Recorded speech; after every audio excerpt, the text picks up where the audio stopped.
Good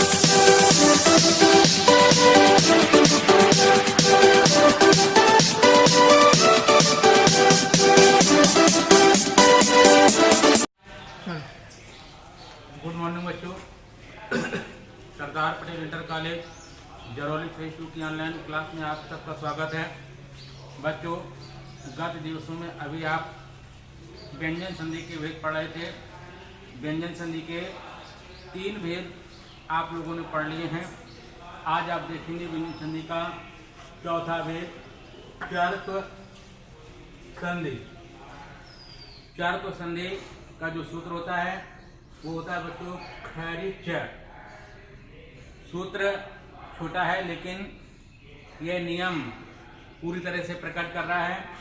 खरिच का तात्पर्य होता है खर के स्थान पर खर के आने पर चर हो जाता है। फिर से सुनेंगे, ये सूत्र कहता है कि खर के आने पर चर हो जाता है।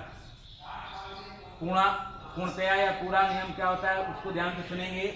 यदि झल प्रत्याहार के वर्णों के उपरांत खर प्रत्याहार का कोई वर्ण आता है तो झल के स्थान पर चर हो जाता है। पुनः एक बार नियम सुनेंगे। यदि झल प्रत्याहार के वर्णों के उपरांत खर प्रत्याहार का कोई वर्ण आता है तो झल के स्थान पर चर हो जाता है।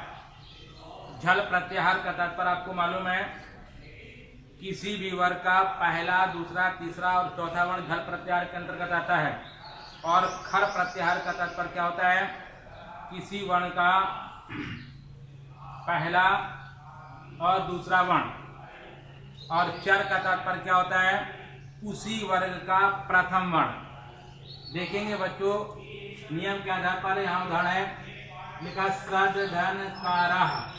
यहाँ पर आप देख रहे हैं धन चिन्ह के पहले जो दा वर्ण है ये झल प्रत्याहार का वर्ण है, और ये जो का वर्ण आया है ये खर प्रत्याहार का वर्ण है। झल के बाद खर प्रत्याहार के आने पर झल के स्थान पर चर हो जाता है। और चर का मतलब होता है उसी वर्ग का प्रथम वर्ण। जैसे यहाँ पर दा देख रहे हैं, ता वर्ग का तृतीय वर्ण है, तो इस दा के स्थान पर ता वर्ग का प्रथम वर्ण ता हो जाएगा। इसीलिए सद धन कारा इसकी संधि हो गई सत कारा। दूसरा उदाहरण देखेंगे बच्चों, लिखा है सद धन पात्रम। यहाँ पर आप देख रहे हैं धन चिन्ह के पहले दा वर्ण है और ये झल प्रत्याहार के अंतर्गत आता है। धन चिन्ह के बाद में पावर्ण है, ये खर प्रत्याहार के अंतर्गत आता है। आपको बताया गया कि झल के बाद खर प्रत्याहार का वर्ण आता है तो झल के स्थान पर चर हो जाता है। इसका तात्पर्य क्या हुआ, यहाँ पर दा वर्ण जो देख रहे हैं ये ता वर्ग का तृतीय वर्ण है, इसलिए दा के स्थान पर ता वर्ग का प्रथम वर्ण ता हो जाएगा, संधि हो जाएगी सद धन पात्रम बराबर सत पात्रम। दूसरा वर्ण देखेंगे, लिखा है सद धन शिवा। यहाँ पर देखेंगे ये थोड़ा अपवाद वाला उदाहरण है। अपवाद क्या होता है ध्यान से सुनेंगे कि यदि धन चिन्ह के पहले ता अथवा दा आता है और धन चिन्ह के बाद शा आ जाता है तो ता या दा के स्थान पर चा हो जाता है और सा के स्थान पर छा हो जाता है। पुनः सुनेंगे अपवाद मैंने क्या बताया, यदि धन चिन्ह के पहले ता अथवा दा आता है और धन चिन्ह के बाद शा वर्ण आ जाता है। ये देख रहे हैं कौन सी सा है, तालव्य सा है। अगर ये तालव्य सा आ जाती है तो क्या होता है, ता या दा के स्थान पर चा वर्ण हो जाता है और सा के स्थान पर छा हो जाता है। इसीलिए इसकी संधि तद धन शिवा बराबर हो गई तच्छिवा। अगला वर्ण देखेंगे वो लिखा तद धन क्रतम। यहाँ पर आप देख रहे हैं धन चिन्ह के पहले दा वर्ण है, ये झल प्रत्याहार का वर्ण है, और धन चिन्ह के बाद आप देख रहे हैं का वर्ण है, ये खर प्रत्याहार का वर्ण है। झल के बाद खर आने पर झल के स्थान पर चर हो जाता है। और चर का तात्पर्य आपको बताया गया उसी वर्ग का प्रथम वर्ण होता है। ये ता वर्ग का तीसरा वर्ण है, इसलिए दा के स्थान पर ता वर्ग का पहला वर्ण ता हो गया है, संधि हो गई तत् धन कृतम बराबर तत् क्रतम। अगला उदाहरण देखेंगे, इधर लिखा है एतद धन करोति। यहाँ पर भी आप देख रहे हैं धन चिन्ह के पहले ये दा वर्ण जो है झल प्रत्याहार का वर्ण है और धन चिन्ह के बाद जो का वर्ण आया है ये खर प्रत्याहार का वर्ण है। तो झल के बाद खर आता है तो झल के स्थान पर चर हो जाता है, इसीलिए ता के स्थान पर यहाँ पर भी दा के स्थान पर यहाँ पर भी ता हो गया है। क्योंकि ये ता वर्ग का तीसरा वर्ण था, इसके स्थान पर ता वर्ग का पहला वर्ण ता हो गया है। दूसरा वर्ण देखेंगे, लिखा है देख धन पाला।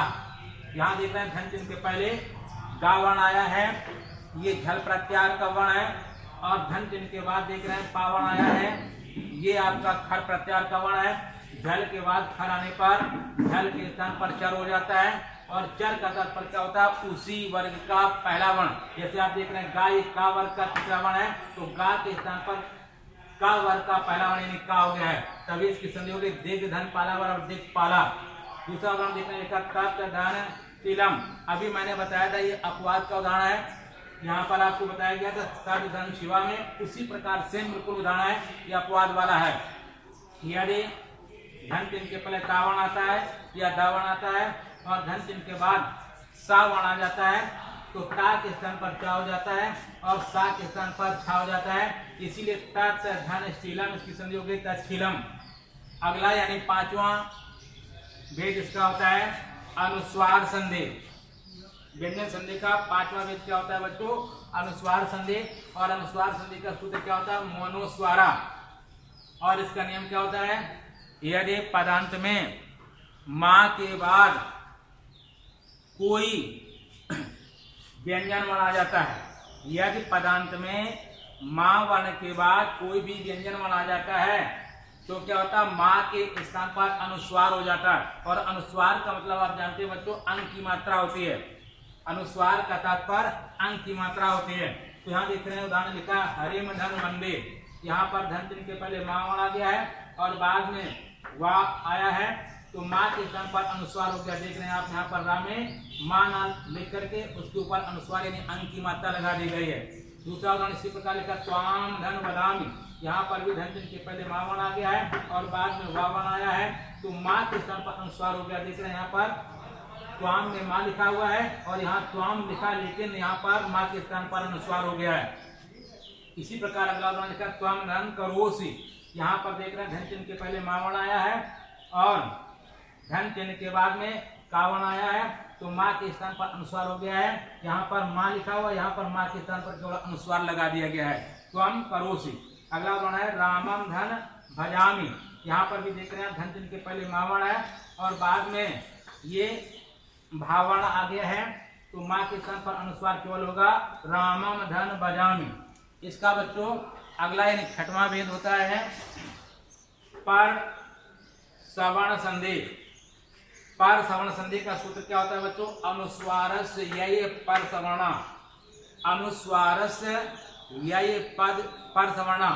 और अनुस्वारस्य यय पर सवर्ण का नियम क्या होता है बच्चों, यदि पद के मध्य में अनुस्वार के बाद या प्रत्याहार का वर्ण आता है, यही का तात्पर्य यह होता है। और या प्रत्याहार के अंतर्गत कौन कौन से वर्ण आते हैं बच्चों, शा, चा, शा और हा, यानी दंत सा, मूर्धन सा, तालव्य सा और हा, इन चार वर्णों को छोड़कर शेष सभी वर्ण या प्रत्याहार के अंतर्गत आते हैं।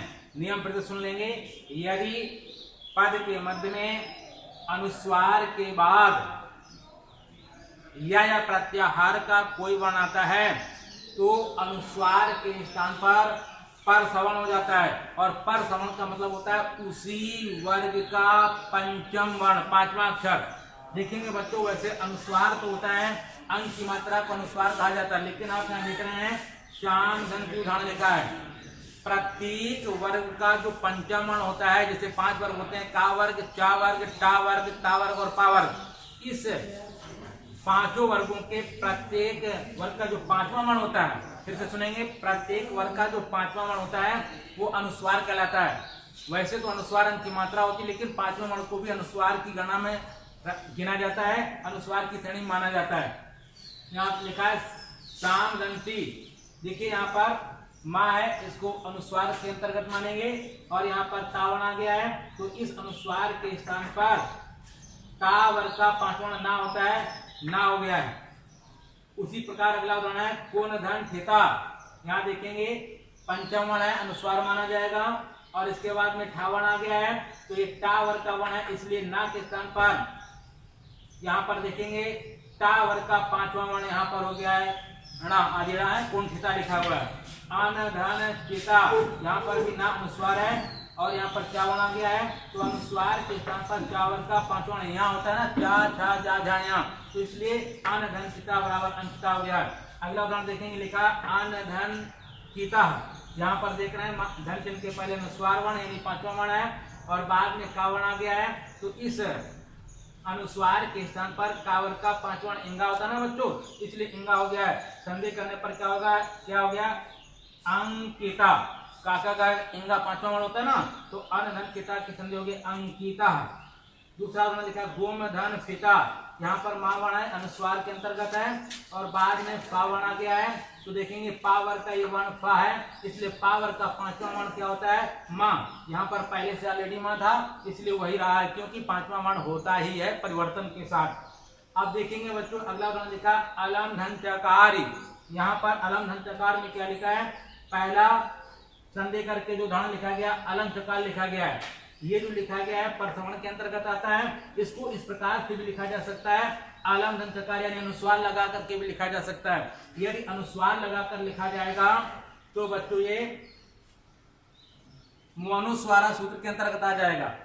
यदि अनुस्वार लगाकर लिखेंगे तो अनुस्वार संधि में आ जाएगा और यदि पंचम वर्ण लिखा जाएगा तो परसवर्ण संधि में आ जाएगा। इस प्रकार बच्चों आपने व्यंजन संधि के भेद देखे, शेष भाग अगले दिन देखेंगे। धन्यवाद।